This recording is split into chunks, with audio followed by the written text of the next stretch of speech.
Xua đây là Masaka con một cha của bọn ông lâu mồ tập lập cho mùi lục cừu thì đấy đi cứ chia với nhau xa một chia rụp chia tiền nè rụp chia sầm rạp ballon diplom sinh nhật bát bồi chậm phun sắc xa và thò một phun diplom tiền á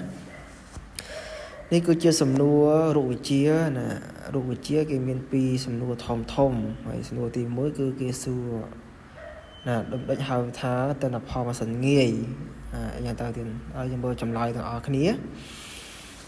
chầm lại tới tìm muối cứ tên là phò mà sần nghề chỉ phò thiệp rồi viên cầm mòn bàn cá nướng cầm mòn sờ rộp rồi chỉ phò thiệp rồi viên ăn thiệp bàn cá nướng ăn thiệp sờ rộp nè hay tí pí ban chị em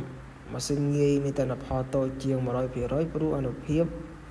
bàn cá tayแต่tôi chiều ăn thiệp sờ rộp chính này tại sao tay cầm hát ăn phiệp rồi cầm mòn bàn cá tay tại tôi chiên cầm mòn sờ rộp trên nách tới xa cầm hát cầm mòn làនេះគឺជាសំណួរទី1ចប់ឥឡូវយើងមកមើលលំហាត់ម្ដងទៀតលំហាត់ចម្លើយកគណនាកំមន់បានការនៃម៉ូទ័រសំណួរហ្នឹងគឺចេញច្រើនណាស់ទៀតណាចេញសឹងរាល់ឆ្នាំតទៅនឹងអគ្គិសនីអីហ្នឹងទៀតអញ្ចឹង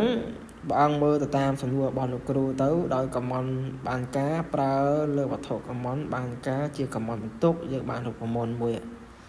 ណារូបមន្តដែលគ្រូបានសរសេរហ្នឹងសិស្សអាចមើលទៅតាមនឹងទៅហើយសិស្សអាចពិនិត្យទៅមើលនៅអត្រាកំណែរបស់លោកឬក៏សិស្សអាចទៅមើលលំហាត់របស់លោកគ្រូបន្ថែមទៀតព្រោះនេះលោកគ្រូសេជាចម្លើយមកអញ្ចឹងសិស្សពិបាកមើលទៅអត់ដឹងថាអូពេស្មើ40n ឬក៏40ឯនោះវាបានមកពីណាកម្ពស់ស្មើឲ្យ5ម៉ែត្រនេះមកពីណាសិស្សអាចនិមន្តទៅមើលលំហាត់ទៅឃើញសំណួរហ្នឹងហើយតែនេះក៏ខគ្រូតាំងតំណាងឲ្យសិស្សធ្វើជាអត្រាកំណែទៅសិស្សងាយស្រួលយ៉ាងខដូចគ្នាដែរខគណនាទិន្នផលបានការនៃម៉ូទ័រដូចគ្នាទៅមុនទៀតណាគឺសិស្សតែជាមេរៀនសំខាន់ទេសិស្សតែអាចចាញ់ភាគរយចាញ់ច្រើនណាទៀតណាព្រះអង្គមើលទៅតាមនឹងទៅព្រះអង្គអាចពិនិត្យហើយព្រះអង្គអាចវិនិច្ឆ័យសំណួរចម្លើយនឹងបានអត្រេះរីហើយនិមន្តរៀនធ្វើទៀតនិមន្តរៀនធ្វើអនុវត្តព្រោះមិនថាគណិតមិនថារូបមិនថាគីមីអីគេគឺសិតតែជាមុខវិជ្ជាដែលយើងត្រូវអនុវត្តឲ្យបានច្រើនណាបើយើងអាចបានអនុវត្តទេគឺអាចបានចងចាំពិសេសគឺរូបមន្តដូចពិសេសដូចជារូបជាដើមនេះទៀតណាគឺវាសិតតែប្រមូលផ្ដុំដោយរូបមន្តអញ្ចឹងបើយើងអាចចាំរូបមន្តទេគឺយើងមិនអាចធ្វើចម្លើយហ្នឹងចេញជាចម្លើយបានទេទៀតណានេះគឺជាចម្លើយដែលលោកគ្រូបានធ្វើហើយគឺជាវិញ្ញាសាចាស់ទៀតណាវិញ្ញាសា2024ទៀតណាសំខាន់ណាស់ញោមសំណួរហ្នឹងគឺចិនសឹងរាល់ឆ្នាំទៀតរូបវិទ្យាណាសិស្សអាចចែករំលែកទៅកាន់មិត្តភ័ក្តិបានណាមិត្តភ័ក្តិបានហើយសិស្សមើលវីដេអូរបស់លោកគ្រូហើយសិស្សជួយ like ជួយ share ផងទៀត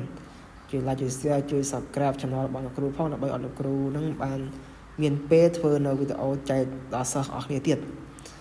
នេះគឺជាសំណួរកខសំណួរបញ្ចប់ទៀតណាដូចគ្នាទៀតមើលគេអ្នកកំមន់ដែលខាតបងដូចគ្នារូបមន្តអីគឺសិតតែជារូបមន្តដែលយើងត្រូវចងចាំ